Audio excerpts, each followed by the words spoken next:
మహాభారత భౌతిక యుద్ధంలో బంధుమిత్రులను కోల్పోవలసి వస్తుంది అనే కారణంగా అర్జునుడికి విషాదం కలిగిన సందర్భంలో కృష్ణుడి చేత విషాదానికి ఒక పరిష్కార మార్గంగా భగవద్గీత చెప్పబడింది. ప్రస్తుత కాలంలో ప్రపంచమంతా అనేక పేర్లతో పిలువబడుతున్న ధ్యాన పద్ధతులన్నీ ఈ భగవద్గీత నుంచి వచ్చినవే. భగవద్గీతలో శత్రువులందరినీ చంపి రాజ్యాన్ని గెలవమని కృష్ణుడు చెప్పలేదు. భగవద్గీత చదివే ముందు మొట్టమొదట అర్థం చేసుకోవలసిన విషయం ఏమిటంటే, భగవద్గీతను భౌతిక దృక్పథంతో కాక ఆధ్యాత్మిక దృక్పథంతో చూస్తే ఇందులో చెప్పబడిన పాండవులు మరియు కౌరవులందరూ భౌతిక శరీరదారులు కాదు. అవి అన్నీ మనందరిలో ఉన్న అంటే జ్ఞాపకాల పుస్తకంలోని కోరికలకు మరియు భావాలకు ఇవ్వబడిన పేర్లు. కాబట్టి కత్తులతో శరీరాలు నరకబడడం అంటూ ఉండదు. ఆ శత్రువులు అంటే కౌరవులు ఎవరు అంటే, ప్రతి మనిషి మనసులోనే ఉంటూ వారి ఆత్మకు విషాదం కలిగించే ప్రపంచ సమాచారం మరియు కోరికలు మాత్రమే. యుద్ధం చేసి వాటిని చంపడం అంటే ప్రాపంచిక ఆత్మ తాను పట్టుకొని ఉన్న అంటే జ్ఞాపకాల పుస్తకంను వదిలివేయడమే. భగవద్గీత చూపిన దారిలో నడిచిన వ్యక్తికి జ్ఞాపకాల పుస్తకంలోని ఆ శత్రు సంహారం జరగడంతో ధ్యాస తీవ్రత, విషయాలను స్పష్టంగా గ్రహించే శక్తి, మనసులో దాచుకునే శక్తి, అవసరమైనప్పుడు తిరిగి వెలికి తీసే శక్తి, జ్ఞాపక శక్తి, మానసిక స్థిరత్వం, పట్టుదల మరియు నిర్భయత్వం పెరుగుతుంది. అంటే సమర్థత పెరగడం జరుగుతుంది. దాంతో ప్రాపంచిక గెలుపులు పొందడమే కాకుండా జీవితంలో విషాదం కలిగించే ఇతర సంఘటనలు జరిగినా అవి అతని మీద ఎటువంటి ప్రభావం చూపవు. మనిషి శరీర మానసిక నిర్వహణ వ్యవస్థ ఎలా ఉందో తెలిపి దానినే ఉపయోగించుకొని శాశ్వత శాంతి, ఆనందం పొందే పద్ధతిని గీత చెబుతుంది. ఆ సాధన ద్వారా సనాతన ధర్మం సాధించబడుతుంది. సనాతన ధర్మం అంటే శాశ్వతమైనటువంటి ఆత్మ మాత్రమే. శరీర మాధ్యమం కలు ధర్మ సాధనం అన్నారు. అంటే శరీరాన్ని కాపాడుకోకపోతే ఆ ధర్మం సాధించబడదు అని అర్థం. ధర్మ సాధనా పద్ధతియే ధ్యానం. ధ్యాన పద్ధతి మాత్రమే తెలుసుకొని ఆచరించాలి అని అనుకుంటే భగవద్గీతను సుమారుగా 1-2 పేజీలలో చెప్పవచ్చు. అది కూడా ఒకే ఒక్క వాక్యంలో చెప్పాలంటే ధ్యానం చేయండి చాలు. కానీ చిత్రపటంలో చూపించిన ఆత్మ, ప్రాథమిక మనసు, అహం, జ్ఞాపకాల పుస్తకం, జ్ఞానేంద్రియాలు, హృదయంల వివరణ, అవి అన్నీ కలిపి చేసే పనుల వివరణ, శరీర నిర్వహణ, ధ్యాన పద్ధతి, నియమాలు, ఫలితాల వివరాలతో అది 700 శ్లోకాలతో కూడిన గ్రంథంగా తయారైంది. అందులో సాధకుడిని ధ్యానం వైపు మళ్లించడానికి చేసే ప్రయత్నంతో చేసే వర్ణనే ఎక్కువగా ఉంటుంది. మహాభారత కాలం తరువాత సుమారు 3000 సంవత్సరాలకు వేదవ్యాసుడు మహాభారతాన్ని రచించాడు అని చెప్తారు. మహాభారతమంతా భౌతిక జీవన పోరాట వర్ణన. అందులో భగవద్గీత అనేది ఆధ్యాత్మిక స్థితిని పొందడానికి దారి చూపే మార్గం. ఈ భౌతికమైన దాన్ని మరియు అభౌతికమైన దాన్ని జోడించడానికి వ్యాసుడు ఎన్నుకున్న సందర్భం మహాభారత యుద్ధం.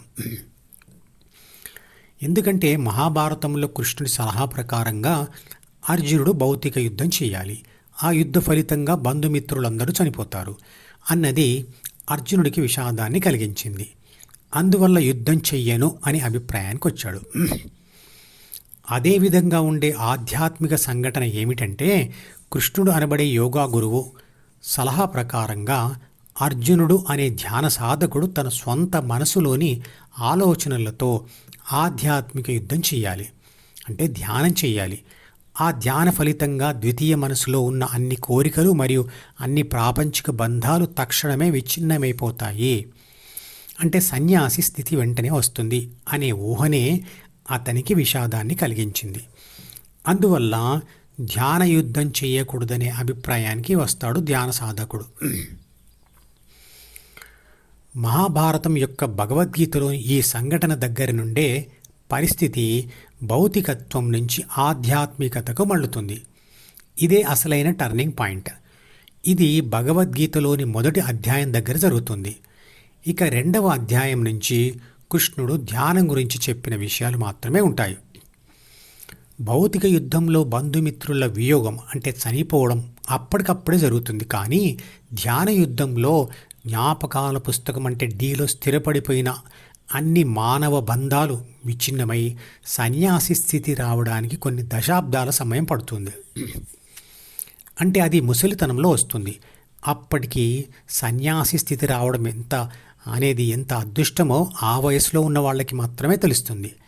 ముఖ్యంగా వృద్ధాశ్రమంలో ఉన్న వాళ్ళకి ఇంకా బాగా తెలుస్తుంది.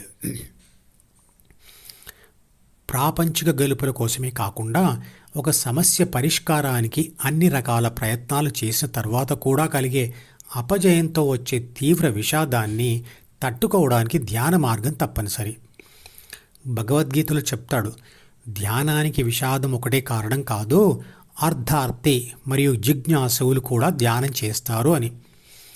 ఆర్తి అంటే బాధలో ఉన్నవాడు, అర్ధార్తి అంటే జీవితంలో ప్రాపంచిక విజయం, డబ్బు, సుఖాలు కోరుకునేవాడు. జిజ్ఞాసువు అంటే దేవుడిని తెలుసుకోవాలనే పరిశోధనాత్మక ఆసక్తి కలవాడు. జిజ్ఞాసువులు చాలా తక్కువ మంది ఉంటారు. ప్రాపంచిక గెలుపులకు, సుఖాలకు కూడా ధ్యానం ఉపయోగపడుతుంది అని తెలుసుకున్న వారు కూడా తక్కువే. డీలోని భావాలు మరియు కోరికలే ప్రాపంచిక అనుభవాలకు కారణమవుతాయి. ఆ అనుభవాలు మరికొన్ని భావాలను డీలో ఏర్పరుస్తాయి. కొన్నిసార్లు ప్రకృతి సహకరించక కొన్ని విషాద అనుభవాలు కలుగుతాయి. విషాదాలు రావద్దు అనుకుంటే కోరికలను, భావాలను వదలాలి. ఒక బలమైన భావాన్ని కానీ కోరికని కానీ వదలడం అంత తేలికైన విషయం కాదు. అందుకు మనసులో ఆ భావంతో లేదా కోరికతో యుద్ధం చెయ్యాలి.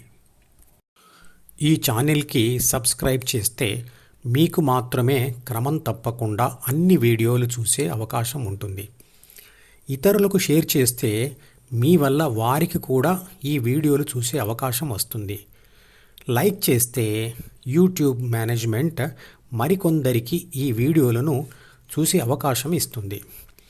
మీరు సబ్స్క్రైబ్, షేర్ మరియు లైక్ కూడా చేస్తే ఎక్కువ మందికి ధ్యానం గురించి తెలిసి సనాతన ధర్మాన్ని వ్యాపింపచేసి దానిని కాపాడే ప్రయత్నం చేస్తారు. ధర్మో రక్షతి రక్షితః.